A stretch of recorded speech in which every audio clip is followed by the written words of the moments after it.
I don't know if I'll get up today. I don't know if I'll give one single today. My whole outlook is sunken gray, and I have no idea why I woke up this way. Got my phone in my right hand, my books on the nightstand. If I unlock and I app pop, I'm stuck there, I'm a dead man. So Lord, give me the strength to please read one page. If it works in any way, I'll move on to the next thing. Oh dear, I got my socks on, I'm covering up. Welcome to Positively Undefeated. This is a podcast that talks about the day-to-day struggle ordinary people have over their demons and how each day they remain positively undefeated. We share ideas and ways that you can empower yourself to remain strong so that you can embrace the journey of living.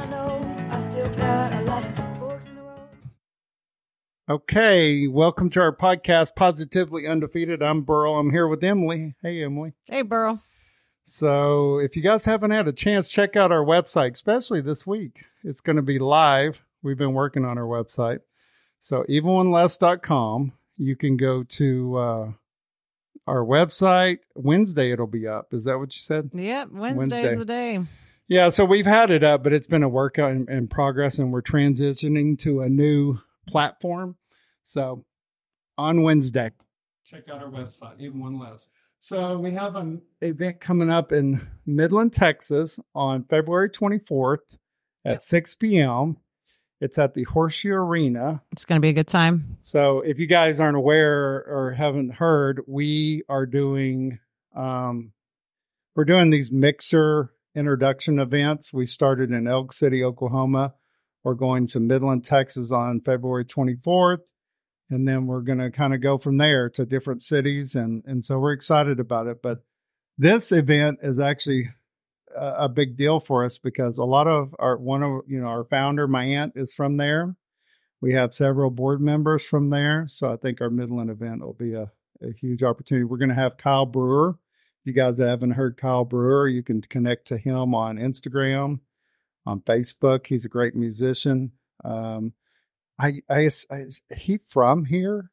I think he's from the Weatherford area. Okay. Yeah. He must have moved because originally I thought he lived around here, but now he lives in the Oklahoma City area. Does he? Okay. Yeah. So I think it was a decade ago when I first met him.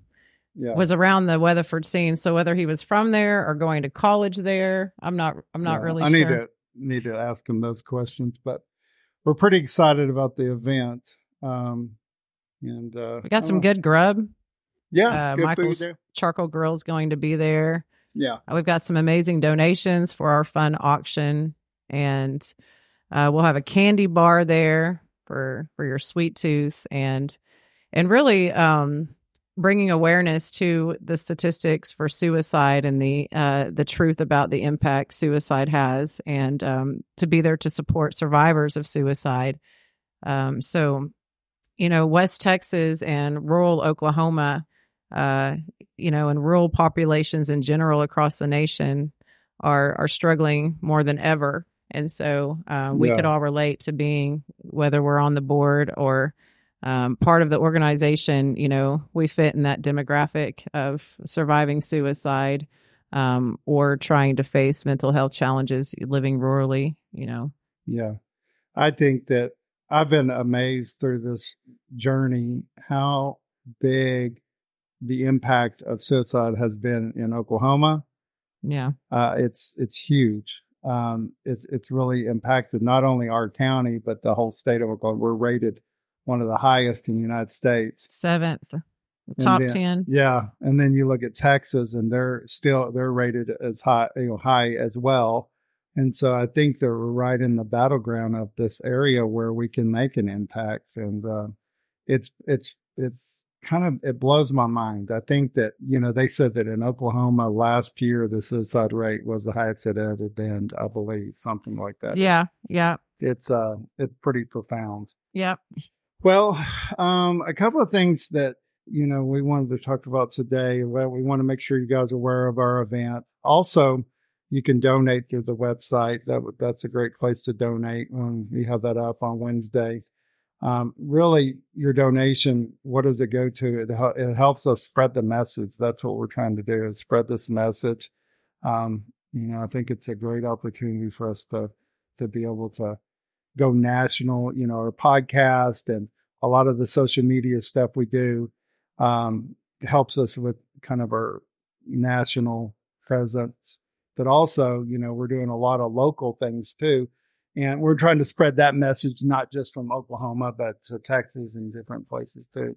Yeah, I think peer support is something that the mental health professionals have really caught on to in the last decade. How important it is to have someone who's been through an experience you've been through, who is in recovery and has success with that, being there, for somebody else. And so the peer-to-peer focus is so important. And we've seen that, before the mental health pros caught on, you would see that in situations like 12-step groups. Mm-hmm. That's a straight peer support group, peer-led. So that's an example. Really, we've been looking into, I sent you the picture of that 12-step, the spiritual journey book. Yeah. This is something that a local pastor is using. That peer-to-peer support is really huge. So the 12 steps, the peer support from the 12-step work and helping people in that type of context and guidelines, that's been around forever. And it doesn't have to be just for addiction to alcohol or addiction to narcotics. I mean, emotional sobriety is at the core, the focus, of the 12 steps. And that's for everyone, and we can help people on a peer-to-peer level, with sharing stories, breaking stigma. What we've kind of come to the conclusion is that you have this group, and it's a pretty important group. It's this group that falls under kind of a crisis. And the crisis is like, it may be depression plus alcohol. It may be depression plus drugs. Mm-hmm. It may be depression alone.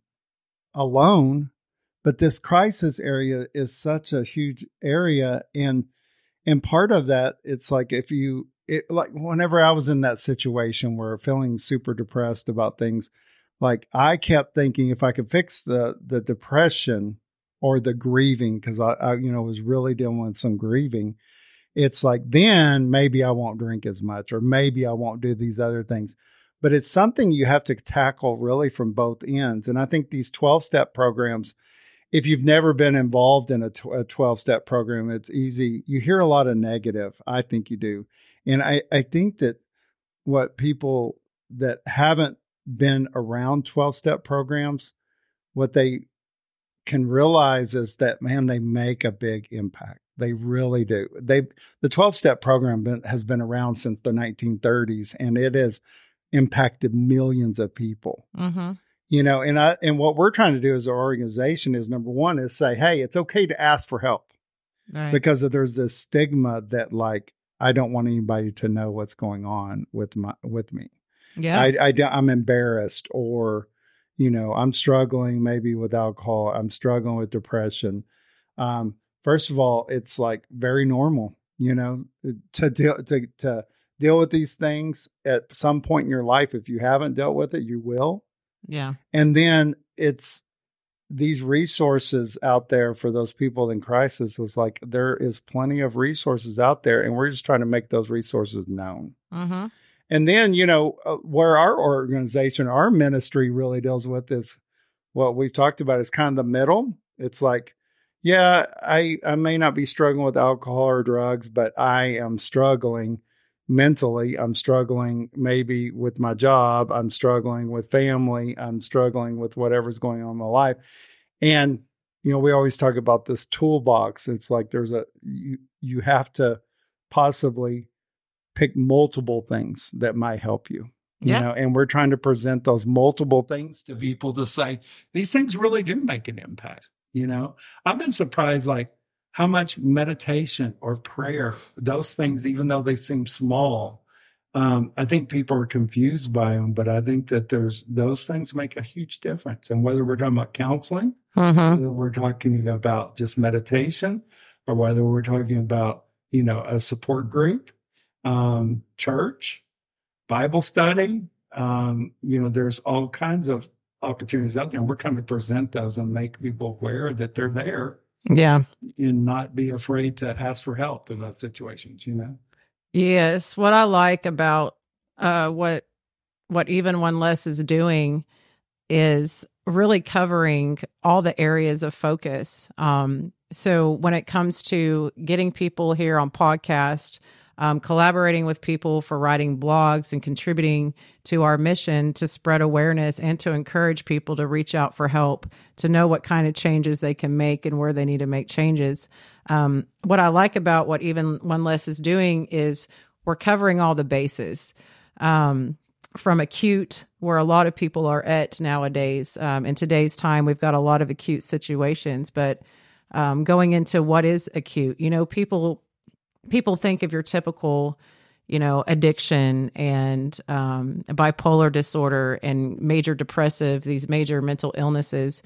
But what I found interesting in acute is breakups, relational issues, 30, and don't quote me on this exact number, but somewhere between 25 to 35% of people who do commit suicide, they were going through a relational issue before that happened, and so bringing awareness on what all these acute situations look like is important.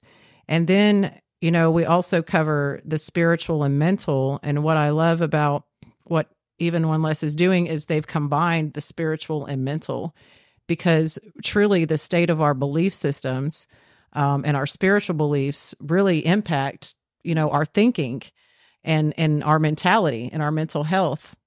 And then we go into the physical, how physical health impacts your mental health and well-being.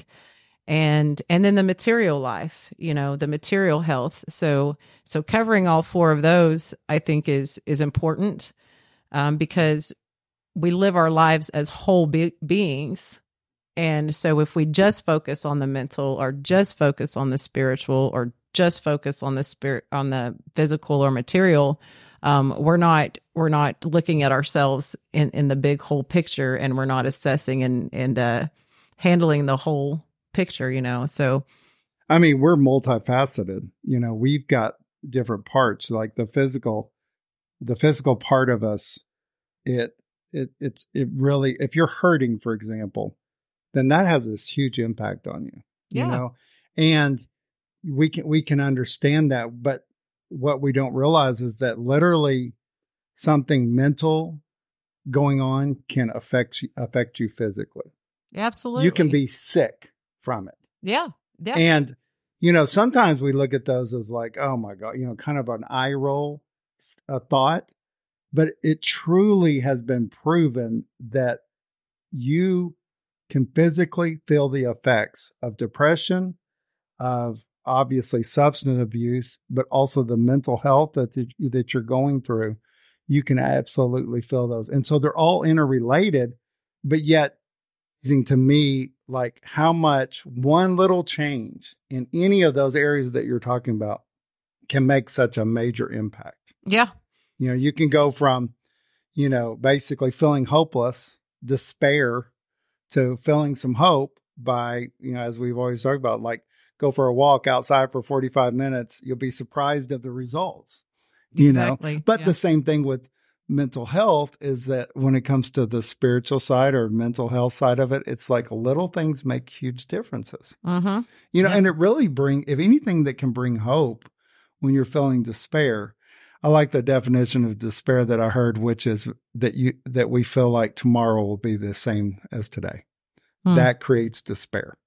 Yeah. Like if we think that today's horrible and we feel like tomorrow is going to be horrible too, right, then that creates despair. Yeah. All you got to do to change that formula is change what's happening. Mm-hmm. By a little degree will make a huge difference. Yeah, just even tapping into possibilities, just even tapping into, well, it's a possibility things could even be better tomorrow. Yeah. Even that shift and that thinking can elevate your mood, just a little bit. And I think the opposite of despair is joy.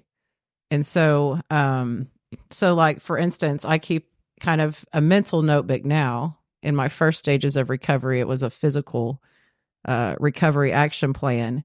But I listed all the little activities, big or even small, the little things that bring me joy, you know, when I engage with them. And it's kind of tricky with depression because with depression, you know, essentially what it is you're not finding joy, you know, in the activities that used to bring you joy. But it's also a kind of a just do it philosophy, right? Just do it, just try it, even though thinking about it doesn't bring you the joy that it once would, thinking about doing something that you enjoy doing. But just try it, just do it anyway, and see if after the activity is completed, if you've gotten some joy out of that. Mm-hmm. So we get into this mentality of the motivation has to come first, and then we do the thing. Mm-hmm. But when it comes to getting out of that despair or that depression, what worked for me was just the Nike "Just Do It," you know, the Nike logo, or their. We'd love to be sponsored by Nike, by the way. Yeah, just do it. Just do the thing, and then check in with yourself and see if it shifted your mindset a little bit. Yeah. Well, I think you're right. It's because it's almost like I've thought of this idea recently, which whether you're talking about the Bible, whether you're talking about a 12-step program, or you're just talking about good advice, we all say that, like, live presently, like in this 24 hours, right? Mm-hmm. That you have enough to worry about right now, that you don't need to be focused on the past or the future. The problem is that it's really difficult if you've never dealt with the past to be present today. Yeah. You know, it's really difficult that if you're like feeling a lot of anxiety about tomorrow, you know, things that hadn't even happened yet, it's very difficult to focus on today. Right. And a lot of these things, that these techniques are that we're talking about, helps you focus on today. But it's also, you need, part of that technique is realizing how to get rid of yesterday's stuff. Which it really comes down to, like, think about it. It's like regret, it's resentments, it's, you know, guilt over the past, it's shame over the past. And a lot of times we don't deal with those things, and we're trying to live presently. I think should is a dirty word. Mm-hmm. That's what, you know, and Brian and I were talking about this the other day, kind of debating that should, was it Brian and I? Anyways, there's other people who have a different opinion about the word should, that it's kind of a necessary word. But I often call people out for shoulding themselves, because we should all the time. And I call myself out for shoulding. And I'm really interested in the root meaning of words that we use just commonly all the time nowadays. And so, and going back to the root of should, it's actually attached to guilt. It carries the frequency of guilt with it. So anytime we in our mind say, oh, I should have this or that from yesterday or a year ago, or we're telling other people, you really should, we're immediately injecting guilt into that mindset and that thinking. And so guilt and shame are about the lowest a person can feel before they just get to the effort and the apathies, you know? So the goal is to not sit or stay in those guilt or shame modes for too long. So just shifting the language in our minds and out loud, and removing should and replacing it with something a little more positive makes a huge impact for me for being present. Yeah. Just catching myself shoulding is being present, and I'm automatically taken back to the present moment, you know? So that's an exercise I like. Stop shitting yourself. Yeah, that's funny. She said shoulding, not shitting. Well, I mentioned this right before we went on, that I've really realized that life on a daily basis is either uphill, downhill. Yeah. And part of it, like, I think we have this mentality that we don't want to climb a hill. Yeah. But the only time you're improving and getting better is actually when you're climbing the hill. Right. When you're going, if you're not going up, you're going down. And so when you think about coasting or going down, well, that's going backwards. And so we spend so much effort really dealing with the past and thinking about the past that we're going downhill. But if you've ever backpacked or you've ever like hiked, what you find is that going down a hill is as bad or worse than climbing the hill. It puts a lot of tension on your legs, on your knees. And so there's going to be tension in there. But if you're going to have the tension, you might as well be going uphill and improving. Yeah. And that improving. And then again, of course, if you had somebody pick it, they'd say, oh, I would like to be just level. But those things are far and in between. When you really just have a very level, like hardly anything's going on, everything is wonderful, that those things are rare. It's really in the day-to-day stuff that you have to learn to deal with it and improve. And, you know, that's where I feel like the uphill, like either you're going back or you're going forward. Right. And how you improve in your life, you know, and how you deal with life. Reminds me a lot of walking up Mount Scott, which, by the way, in March, we're going to kick off, even One Less is going to kick off a monthly survivors hike up Mount Scott. And so later on this week, we'll release some details on that. You can get registered for that. Only so many people can go in the group every month. So that's why we're having it once a month, so that everybody who wants to be included can be included throughout the year. But that's a really strong resilience building exercise, just walking up a little mountain. You know, in Oklahoma, we don't have the Rockies or anything, but just that resilience that comes from hiking up that mountain and knowing that you can get through it is a good feeling, climbing 1,000 feet, even if it is on a paved road. And so it's good not to compare, I think, ourselves to other people. You know, some people might boulder climb up a mountain regularly. Some people might take the paved road. However you get up there, it doesn't matter. Some people may just do a quarter section of it at a time, you know, and push to get further and further. But as long as we're making progress and we're actually putting in that effort, there's going to be resistance. No matter where we're at, if we're going downhill, like you said, or going uphill, we're going to feel that resistance. And it's important to just keep trying and to keep pushing through when there's resistance. And people listening may not know where Mount Scott is. It's over there. It's by Medicine Park. And what's that? The Wichita Mountains. Wichita Mountains. It's kind of by Lawton, Oklahoma, where Fort Sill is. That's a beautiful place, you know. And that mountain is really neat because you can see 2 lakes from there on the top. You can see all kinds. I mean, you can basically see for miles, and it's beautiful up there. It's a nice new perspective. And something that intrigues me about that area in Oklahoma is the mountains.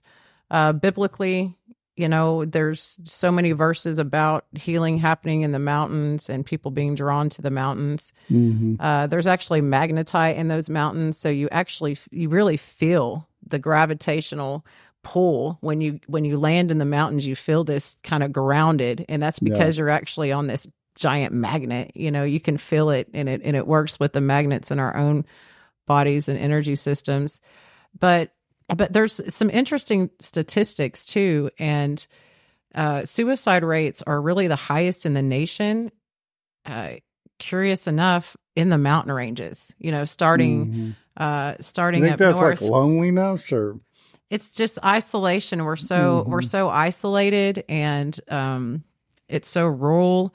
There's not very many healthcare providers there, and I think we kind of have this kind of more toughness mentality, this rugged mountain men and women mentality where we take care of, you know, we take care of things on our own. There is a collaborative community spirit in some rural towns, you know, and in some neighborhoods if you're living within a few miles, you know, of your neighbors. But generally it's the shame from feeling like you can't do it, you know, on your own, and just the the isolation and not being connected with support, professional support and help. And down in these little mountain towns in Oklahoma, around Mangum, Hollis, and Altus, and in those areas, just recently in the last several months to a year, suicide rates have really kicked up. And so that's something that even when Les, I think, is going to be helping with, are these kind of surrounding towns and these mountain areas that are really struggling more. And I think it's just stigma. Yeah. We just got a lot of stigma. Part of it's like when you think about being brave, it's like, I remember at one time, it's like thinking just in my crazy mind, thinking that it took courage to kill yourself, and just thinking like I didn't have the courage. And so, but it really takes courage to seek out help and do whatever it takes to get better. Yeah. I mean, if you think about that, whatever it takes to get better, to feel better, to be better. If you have kids, to be better for them. If you have a spouse, then it'd be better for them. To be better for yourself. That takes a lot of courage. And, it's strange because we're intimidated by it, because I think it goes back when we say stigma, what does that, mean? It's almost like we're afraid to let somebody know, or let the public know, or let people know that we're struggling. Yeah. And yet most of the people that are closest to you know that you're struggling. Sure. You know what I mean? But they don't know how to help you. And there is not like this, there's not this magic pill out there. There's just not. No. It's so easy to think that maybe this one thing will make a huge difference, but it's not. It's multiple things, but it's having the courage to step out and say, I'm not where I want to be. I want to be in a better place, and being willing to do whatever it takes to get in that better place. Yeah. And part of it, it's like getting outside your comfort zone, trying new things. We've talked about multiple times how community is so important. Yeah. And community is everywhere, but it's hard to find. It's simple. It's everywhere. It's hard to find. And I think it's hard to find because of that getting out of our comfort zone. Yeah, we stay in our little You know bubbles. what I mean? It's like, okay, you may go to church, but I'm a perfect example of that, where I'll go to church and, I'm there 5 minutes before it starts. I walk in, get some coffee, go to church. And then as soon as the service is over, the first thing I do is leave and go get my car and go. That there's nothing about that creates community, and you can blame it on the church. You can blame it on anybody else, but community's there. It's just trying to connect with that community. And that takes courage. It takes getting out of your comfort zone. There's all kinds of like support groups like AA, NA. There's those groups that happen in some bigger areas, almost like every hour. Yeah. In our area, at least happens twice a day. Sure. And then you factor in. There's a part of that where it's like, you have to be brave to go to those places for the first time. And it has to be, but it's surprising the impact those things can have. Yeah. It's really, and you know what? It comes down to this one word, relatable. Yes. Like if we start to realize that in order to find somebody relatable, you have to start to try to get involved in these communities. And then through those communities, you find somebody relatable. And then when you find somebody relatable, then you start to build this bond, and that bond will really carry you outside of that community group. Yes. Yeah. You know what I mean? And that whole part about being relatable, it's like, I think that's where even one less wins. And why we've been such a powerful organization who is growing in who we, attract, who we support, and who we are a part of. It's because when we're talking about suicide, you've dealt with, I've dealt with it, our board members have dealt with it. Mm-hmm. When it comes to depression, when it comes to addiction, when it comes to all the things that can lead to that, Yeah. we've dealt with it, whether it be us personally or somebody in our immediate family. And what you start, I'm always blown away. I'll go attend a group meeting, has nothing to do with suicide, has nothing to do with necessarily mental health, quote. But yet all of a sudden, a guy that I've been talking to for a while, all of a sudden say, yeah, my brother committed suicide. Whoa, what? It's so common. It is so common. You know what I mean? It is so common. And maybe it hasn't even been that somebody in your family member has committed suicide, but maybe it's just those things that lead up to that you've dealt with. Again, back to addiction, back to depression, and I think guys are the worst. We don't want to anybody to think that we're weak or that we're struggling or, you mentioned relationship. My two cousins that committed suicide, I did a video about this. Both of them were in kind of I hate to use the word toxic, but in a bad relationship. Yeah. I don't blame it on the women in their life because they chose to do this. But what you see is that a relationship can become your whole world. Yeah. You know what I mean? Mm-hmm. It's kind of like, if you ever dealt with a teenager and they've got something going on at school, mm-hmm. Let's say they're dealing with a bully or somebody that's treating them horrible at school, that becomes their whole world. Yeah. You know what I mean? Absolutely. And really talking them out of the idea that that's their world. What we want to say to them as adults is that, wait, it's going to change. Things will get better. Give it some time. But when you're in the midst of that chaos, it feels like your world. Yeah. And so, but it's the same thing with adults, that when you're in the midst of something, it feels like your world. Mm-hmm. If you're in a relationship that you've been in, let's say a year or two, and yet that relationship is causing you to go to this dark place. Mm-hmm. I've been there. And let me tell you, it feels like your world.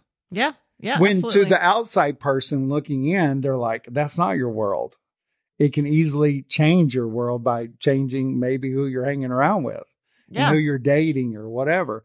But when you're in that position, it's like you can't see, that it just feels like your world. Well, the quality of our relationships directly impacts the quality of our life. Right.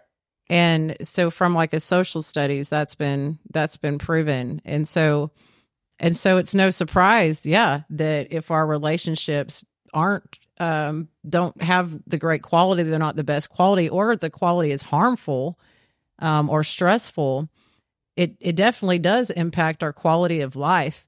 And what I think is interesting is I think I could confidently say that most of us were raised with some sort of dysfunction relationally. Absolutely. Yeah. I mean,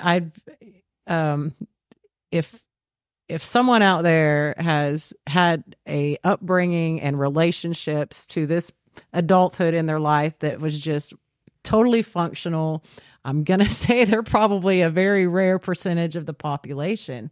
Yeah. And so we all kind of started off that way, to no fault of our parents or their grandparents. We only know what we know, and we're only mimicking what we know and we've known for, generations. Yeah. And I think that we're in a unique time and place through all the different generations, from baby boomers down to millennials and younger. We're realizing that the quality of our relationships is not very well. And I think that's where our problem starts. Yeah. And learning, something I've devoted a decade to is how to have better quality of relationships, not only with myself, but with other people also. And it's kind of a challenge when we only know dysfunction. Yeah. And I think that what I'm reminded of when you're talking about that is identity. If you think you're trash, if you have inside your head, you think you're trash, you're going to attract trash. Yeah. You know what I mean? You are. Yeah. It's like if you feel like the biggest loser in the world and you get in a relationship, guess what? You're probably in there with a loser. Whether you know it or and not. It's not just, I'm not even talking negatively about that person, because they're probably in a very similar place. Mm-hmm. But it's like, if you literally think you're a loser, then what you're going to do is you're going to do things a loser does. Mm-hmm. It makes sense. Yeah. You know, but when you start to realize, it's like, wait a minute, I'm not a loser. I have more going on inside. And it's like, it's funny how love comes out in very different, strange ways, right? Yeah. The action of love. Mm-hmm. It's like you're trying to help out somebody, or you're trying to, but our life is so based on identity. So if you're a mother, then something happens, your kids leave, and move on to college or whatever.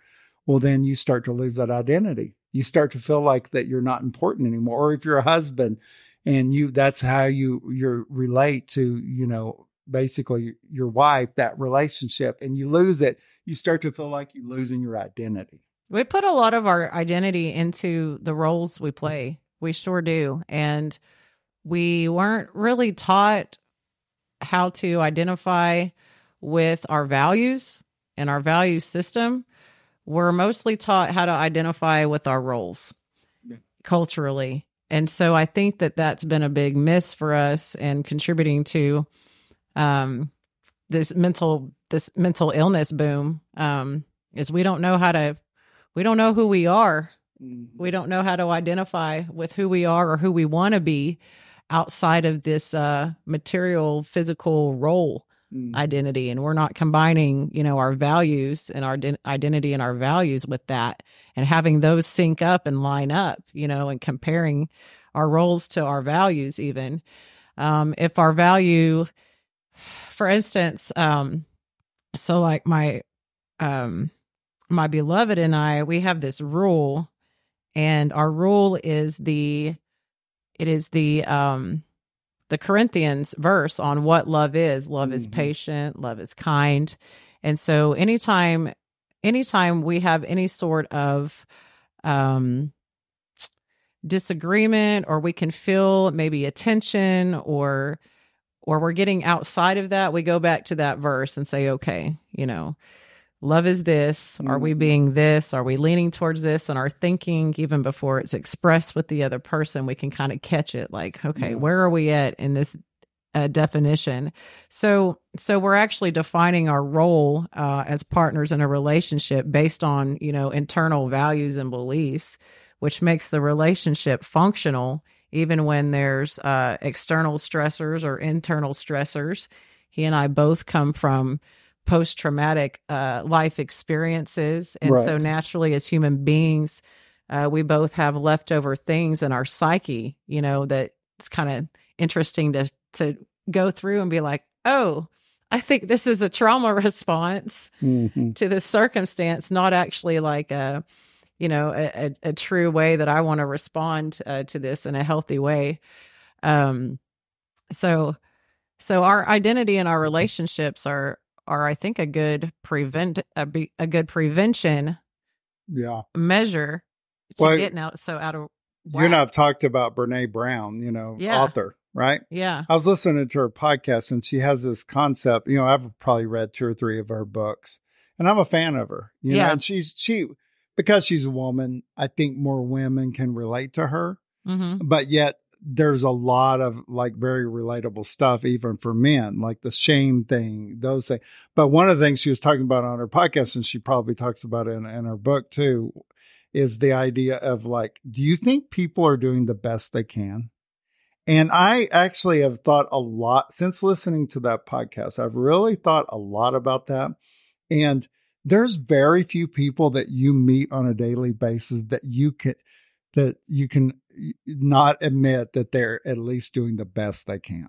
Yeah. In their particular circumstances, if you take their childhood, what's going on in their life, all the trauma, all the stuff, are they doing the best that they can? And I think that really makes you have some compassion toward people. Yeah. Because I can look at you and I know that you're doing the best that you can. Yeah. Even if you make mistakes, even if you get off in left field. I mean, you don't, what I'm saying, I haven't seen you do that, but you know what I mean. I totally do that sometimes. But it's like, wait a minute. It's almost like giving each other a break to say, I believe that they're doing the best they can. Anything I found in my life, that anything that raises me to a 10, I say like 0 to 10, not 0, nothing's going on. You're just there. 10, you're out of your mind in anger, upset, whatever. Well, anything that brings me to a 10, I have to really look at, because it usually is based on some kind of fear. Right. Which goes back to that word trauma. It's like, if you have, like, let's say you have the fear of, like, that people will leave you, abandonment. Maybe you were abandoned as a kid. Maybe you're abandoned like by somebody. Well, if you even get the hint that your current partner or your wife or husband or your boyfriend or girlfriend is thinking about leaving, it will bring up, even completely perceived, it's not real, it just feels that way, then you will most likely go to a 10, be very upset, and you have to really stop and take a look at that to think, man, number one, am I doing the best I can in this situation? And to realize is that what that's bringing up, it's bringing up this crazy, fear that is not always realistic. It's not always real. It's like being in a movie theater, watching a scary movie, and all of a sudden somebody jumps out of the, jumps around the corner, and you, but yet it's not real. Right. It feels real. Yeah. And yet that happens a lot in our life where, man, this feels real. And it may be real. Maybe it really is. They're talking about leaving, and maybe it is. But I think we go there way before it even actually is realistic. Yeah. Yeah. And it's based on, I think that's why it's important to understand those trauma effects, that it's not to sit there and dwell on it and bring up the past and all those things. But there's plenty of stories out there where people grew up with really good parents, right? Really good parents. They had a really good childhood, but then their own life went awry somewhere down the line. Yeah. You know what I mean? Then you have the opposite story where you have somebody who really had a very tumultuous or very difficult childhood, right? And abandonment issues, whatever issues, and yet they're struggling. And then that's why sometimes it's so, each story, each individual story, that's why their story matters. Yeah. And also, like we talked about in our organization, the semicolon we have in there is like, your story's not over. Right. And what I have to strongly believe is that if I believe in God, which I do, then I believe that He has a better plan for my life. And sometimes just being reminded of that He has a better plan for my life. Yeah. And this may be a season that I'm going through, but man, even I can give myself a break by saying, I'm doing the best I can. Right now, I'm doing the very best I can. It's easy for somebody else to look at you and say, well, I don't think they're doing their best. But if they were honest, we're all just doing the best we can. Absolutely. Yeah. And part of what we're trying to do is show people that there are tools to get better, to climb that mountain. Yeah. There are tools to small, big, there's all kinds of things out there to help, to help you. Yeah. I think faith in God and God's plan, and actually being okay with not knowing what God's plan is going to be, has helped me quite a bit. Because I do the best I can do, but then I forget sometimes that I could even do better with God's help. So in instances where I'm putting too much energy to micromanage myself, getting caught up on the little details or on the shoulds, or I could, do this better, differently, I forget, I can just ask God, hey, help me in this little task. Help me in that little task. And it's amazing when those prayers are answered, how easy, effortless, and way more efficient than I could have even planned. It just happens. It just rolls out. The doors just open that way. And it's been proven to me time and time again in strengthening my faith, that these little things, these little moments, these little mindsets, these little thoughts are just as an important opportunity to have your higher power help you out as the big decisions and the big things in life. Yeah. And so I do, and that's kind of this submission too. Like, I'm doing the best I can, I'm doing what I can. God, I had plans to do this day, but you had plans for this person to be picked up and brought to this realization, and so, so it's kind of a balancing act when a person's living their life, wanting to live their life in alignment with God's plans and God's will and in faith. It kind of becomes a challenge too. How do we balance our plans and our future goals, and then also be still enough to listen to God's will and carry that out too? And it's quite the adventure that we can get on when we're living life that way. Well, I know I've told you about it before, but it dawned on me one time. I was walking and I was thinking about my kid and like what he was going through, and and it like hit me. It's almost like God was asking me, do you think that I care more about your son or you care more about him? He's asking me, it was like he was asking me, who cares more about your son, you or me, God? And, I had to think about that a minute. And the answer was, I believe God does. He cares more about it. Well, I know how much I care for my son. I care a lot, would be willing to do almost anything for him. Well, then I think about, well, if God cares about him more, that's pretty profound. And I think the same thing applies with us, that do I think God cares more about me, or do I care more about me and my life circumstances and what's going on? And the answer is God.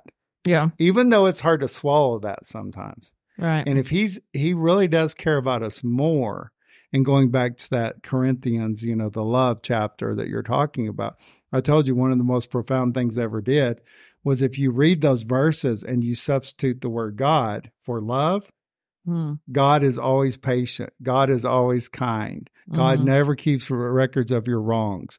God, it goes on, right? So, and the reason you can use that word interchangeably is because love, there's another verse in the Bible, I think they call it the shortest verse in the Bible, which God is love. Right. Okay? Yeah. So God is love. You can interchange those words. So back to that verse, when you start to realize that creates action, the action of the word, it's not just a feeling. Right. It's actually an action. And this, it's like when you're in a relationship, the only thing that works really is the action of love. Right. Not the verb. The practice. Not the feeling. Yeah. It's the action. You know what I mean? It's not, well, let me put, I said it wrong, but it's not a noun. It's a verb. It's an action, right? Yeah. I can practice patience. I can practice forgiveness.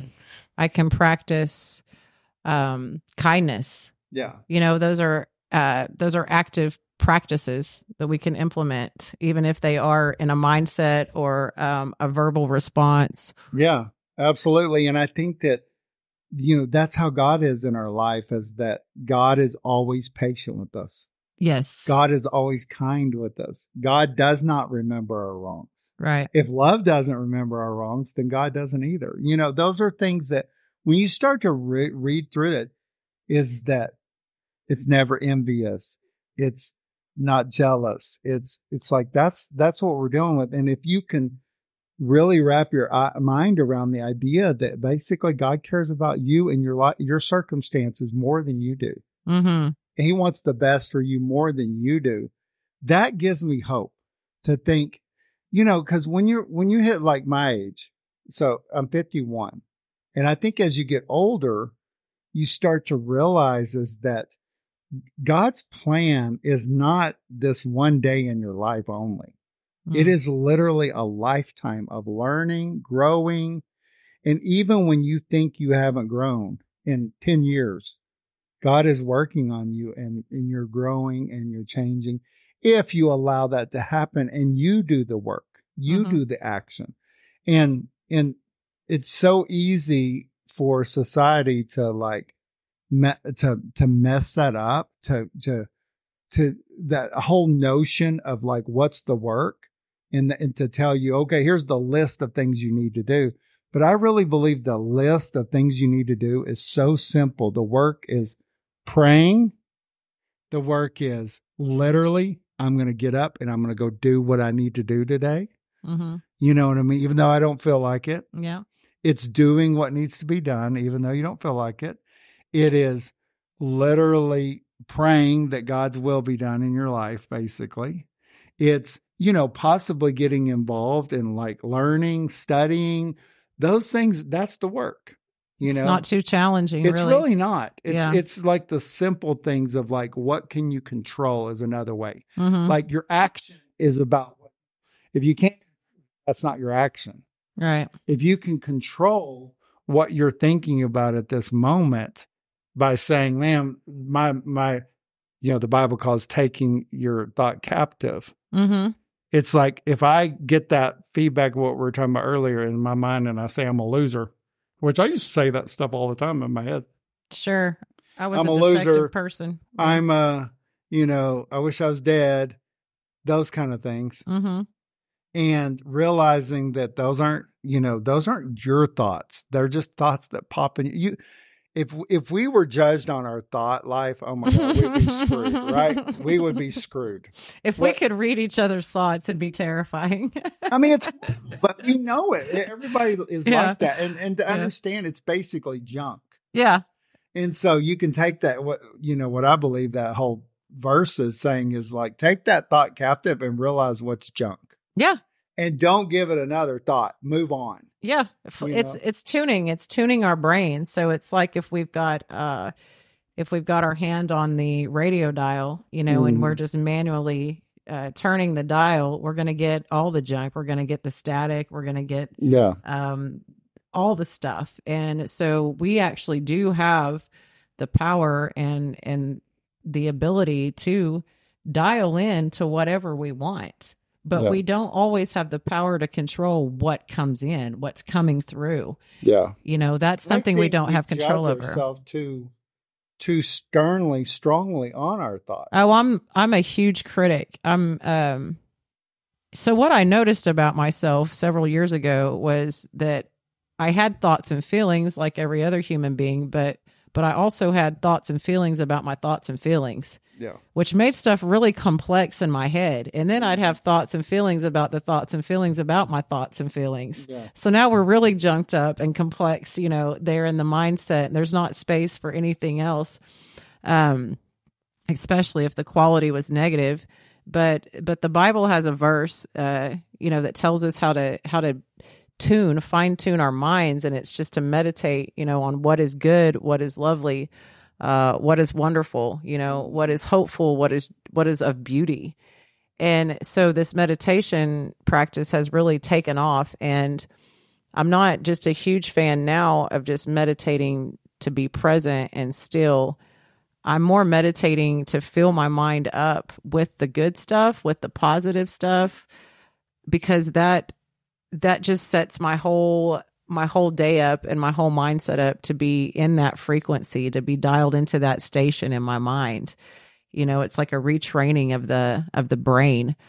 And ironically enough, my mindset used to be filled with the judgment, with the criticisms. I had to just totally empty myself and just say, okay, look, if I'm going to call myself something, I'm just going to call myself nothing. I'm a nothing and I'm a no one. Okay, now where do I go? I get to totally rebuild and refill myself up. Right. So God, tell me what to fill myself up with. I guess I'll fill myself up with thoughts of beauty, with thoughts of peace. And, oh, look at that nice thing happening over there. Remember this nice thing that happened? And so sometimes it's just kind of like I got to drain the bath water, but not throw myself out with it. Just drain that bath water and fill it back up with something better. Yeah. We have that power. It just seems kind of hard to do when we're so used to having those self-defeating thoughts. And I've got a good workbook on that. If anybody wants to get access to a PDF workbook to help them with self-defeating thoughts, email us at info@evenoneless.com about self-defeating thoughts, and we'll email that out to you. I think that's a good workbook. I think this is a great point. We're kind of here after we've started a little bit, just go to our website, evenoneless.com, and be able to connect with us through that way. Also, we have a Facebook. That's a great way to connect with us. Yep. People always want to know where we're located. We're located. Our office is at Elk City, Oklahoma. But we're obviously not just stuck here in what we're trying to do. We're trying to do it across the nation. But there's so many great resources. I think it goes back to those things. It's like, if you had to simplify it, it's number one is finding you a community. I think that community makes a big difference. Yeah. And you can find it through business. You can find it through church. You can find it through like support groups like AA, NA. You can find it through like grieving support groups. You can find, like counseling is a great tool. But the problem with counseling is in it of itself, it's missing the community component. Yeah. And so you need, if you're going to do counseling, then it's also counseling plus some kind of community. Absolutely. And really think about what it's doing. And what we've realized in our organization is that these things are building resilience in your own, everything we're talking about is another way to say it is resilience. You're building resilience. Yep. Because if you learn that those negative thoughts are not coming from you, that you don't need to take the mind space to sit there and ponder on them. Those build resilience, and you practice the thing that makes the difference, in those small acts of realizing you're not a loser. God didn't create junk. Right. That goes back to what we're talking about. It's like, okay, does God care more about you than you do? And the answer is no, and God didn't create junk. So he must know what he's doing. But the part we want, it's almost like we want it now. Well, if you start to realize that this is a lifetime. Yeah. It's a very intricate piece of pottery being molded. We are, yeah. Redo. We might. Yeah. I think it's, I can look back at all the moments that I felt just smashed, broken. And when I got put back together or remolded, at my times of nothingness, I'd do it over and over again. I wouldn't trade it at all. I'd take me to my rock bottom so that I can be rebuilt, better the next time. I don't want to keep going to my rock bottom. That's not my goal, but I just don't regret any of the times I've really hit that rock bottom, because it's, I came back together, was molded better, and God will keep molding us, I think, and reworking us as many times as it takes, as long as we say, hey, okay, continue working on me. Let's keep going. His patience is there. You got to have a lot of patience to do pottery, I think. I'm not a potter, but. Well, just think about it like in the creative standpoint. It's like if you've ever done anything creative, you made something, you did art, you did music, I can go on and on. Creation. A new idea, think about a fresh idea with business. If you're thinking about business wise, well, if nobody's ever done it before, those are the greatest ideas, but they are so difficult. You feel like a fool. Like I'll have these ideas every once in a while, and I'll call a friend and I'm like, whenever it comes out of my mouth, it sounds ridiculous, but that's that idea. When it has it has no origin, it just started. This is my idea. Those things sound the most ridiculous, but they have the most power. Because if you're able to actually do exactly what you're saying, then it's like, that's how the Apple computer was made. That's how the iPhone was made. That's how Microsoft was started. When we're talking about business, it's an idea. So you take about us personally, it's like even to ourselves, some of the things that we might need to go through or deal with, or, personally, It sounds ridiculous. Mm-hmm. And like me, I wanted to, for many, many years, I wanted to like almost blow like my past, like just act like I need to get my stuff together and quit acting like a baby just because I'm grieving over this. I need to get over it. Well, it doesn't work like that. Right. When you're dealing with something you've never dealt with before, if somebody dies in your life that you've obviously never had that person die, Mm-hmm. well, then guess what? It's like a new adventure. It's a new thing. Yeah. And God takes that and, it takes time. It takes effort. And It's a process. It's a process. Yeah. And I'm just like, I think it goes back to, do you trust in a higher power? Do you trust in God to actually care about it more than you do? And I think he cares about us more than we do. Yeah. If not, then really the higher power is a joke. Right. If he doesn't care about it more than we do. And that's not the case. Yeah. So, yeah. Well, I think we'll wrap this up. But again, if you guys have a chance, go to our website, evenoneless.com, our Facebook. You can find us Even One Less. I want to invite you guys again to our event in Midland on the 24th of February at 6 p.m. If you're not able to attend, there's plenty of options for you to be involved. We're going to have an auction. That'll be fun. You can donate. You can follow us through our social media. All those are opportunities to get in contact. We have some pretty cool stuff coming up, I think, in the future. Yeah. And we were talking about a little bit before. We have this thing called neurofeedback that we're working on. We're also working on a big project with a ranch that we're working on. And I think that those things will be beneficial to people in the future. So anyway, big things on the horizon. Yeah. Yahoo. All right. Thanks. Thank you guys for listening. Make sure you follow and like our podcast. And you guys have a great day. Thank you for listening to Positively Undefeated. If there was something in this show that resonated with you, please share the show with your community. If you want this show delivered each Monday morning to your podcast app of choice, please subscribe or follow. And if you'd like to get a hold of Burl, please do so by going to burlstricker.com/contact.